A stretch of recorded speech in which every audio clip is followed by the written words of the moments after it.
Hello Artcadets and welcome to today's video. Today I'm going to be doing a picture of Arlo from The Good Dinosaur, and like we did last week I'm going to be using dot art. This time though I'm going to be doing him in paint and applying the paint with cotton buds. So if you're ready, let's go.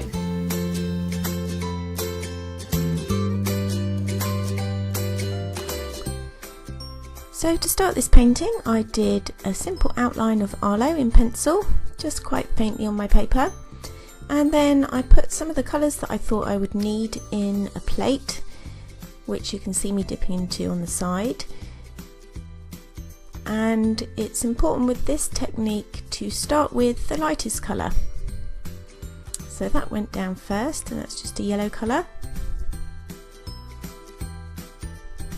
The paint I'm using this week is Gouache or Gouache paint, and that's in between watercolour and acrylic, so it's water based but it's more opaque, so less transparent, and it gives a nice bright colour. They mix well and they don't take too long to dry, and also the advantage is that you can reactivate the paint, which means that once it's dry, if you add water you can actually get it to move around again on the paper, which can be used to your advantage, so it can be a good thing.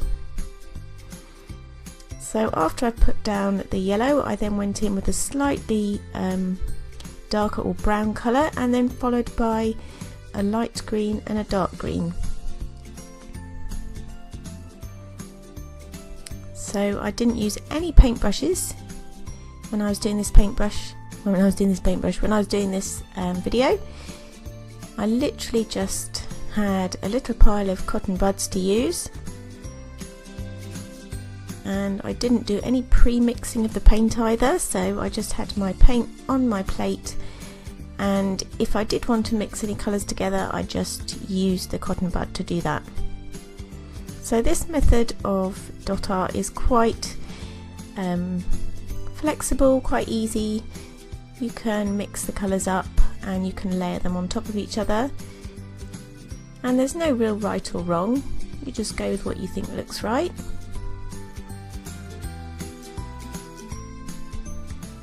And so for the darker areas I'm going in with darker greens, and you'll notice on his nostrils I've gone in with a darker green there because they would be in shadow.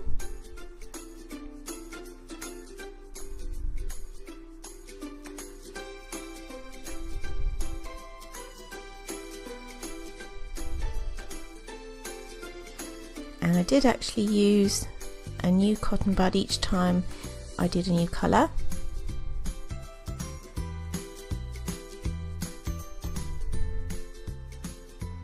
And if you find your cotton bud getting a bit squashed on the end or a bit flat, then you can just go in and start with a new one.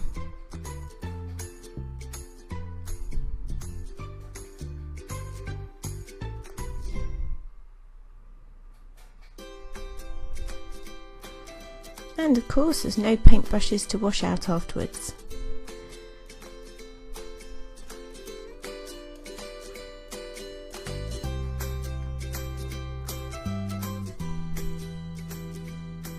And you can build up quite a nice effect quite quickly with this. It doesn't take a long time.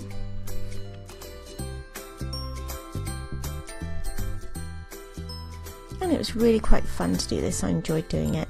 And also the effect of using the cotton bud actually looked quite like a dinosaur sort of skin from the reference photos that I looked at.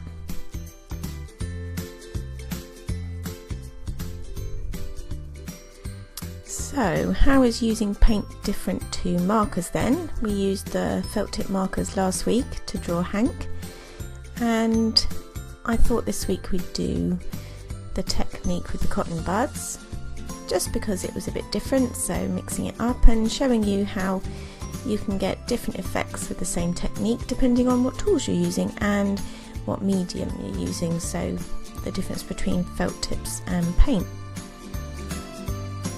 So with the felt tips then, when we're applying those onto the paper, obviously they don't mix so much on top of each other like paint does, but when we were doing the different colours, the different coloured dots went in between the spaces, and so you could build up darker areas by using, say, like a darker felt tip in between the light spots. But in this example we are more layering colours, so the colours are going on top of each other rather than in between the dots.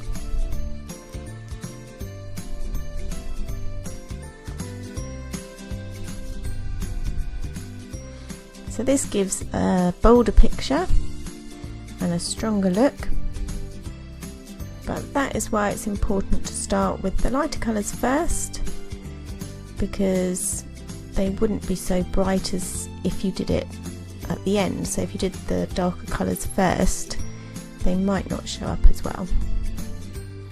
And obviously you will get some blending, although the paint I haven't watered down at all.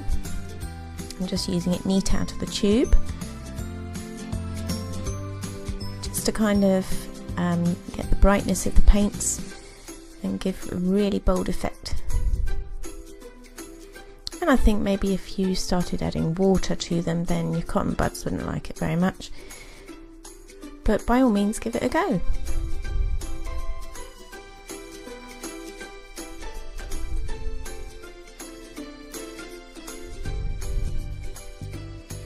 So I think the only tricky bit for me in this picture was the smaller, more detailed areas.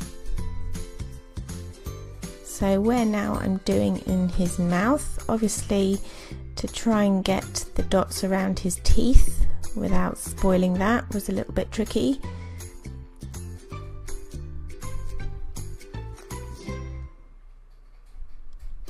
I guess if you wanted to, you could always use masking fluid over the areas that you didn't want paint to get on,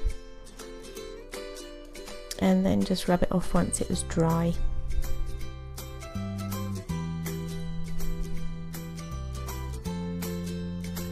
So again, for his eyes I used a yellow colour to start with, right next to the pupil, and then went around that with a more orangey browny colour, and that really helps to make his eyes pop or stand out.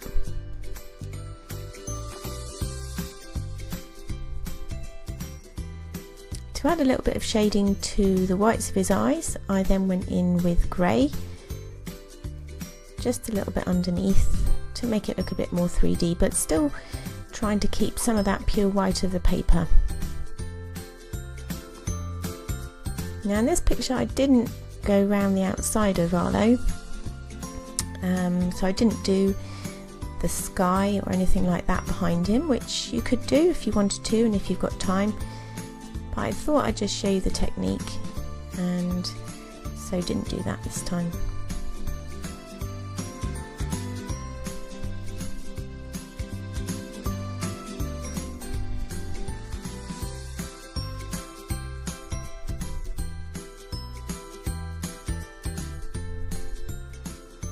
So as I said, I found the teeth a little bit tricky to go round, so I did just use my pencil just to go around the edges and do a little bit of shading in between his teeth.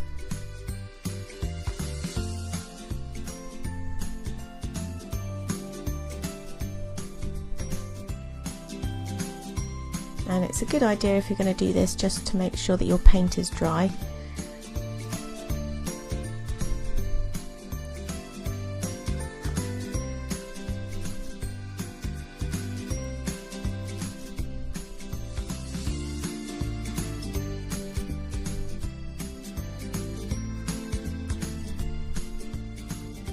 But if you wanted to keep it just as dots, then you could actually go in the smaller areas with felt tip marker.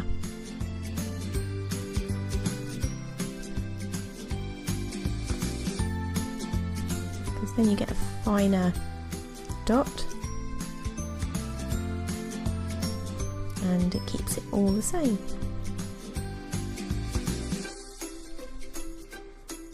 but I had a lot of fun doing this one.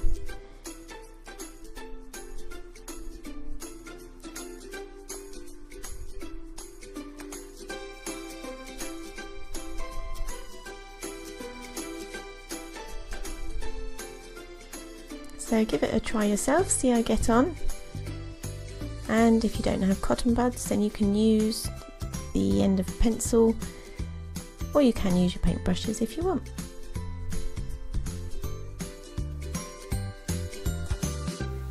Well, that's all for today, Artcadets. I hope you've enjoyed drawing Arlo from The Good Dinosaur. If you have, then don't forget to give this video a like, comment and subscribe to my channel, and we'll see you next week for more dot art. Bye!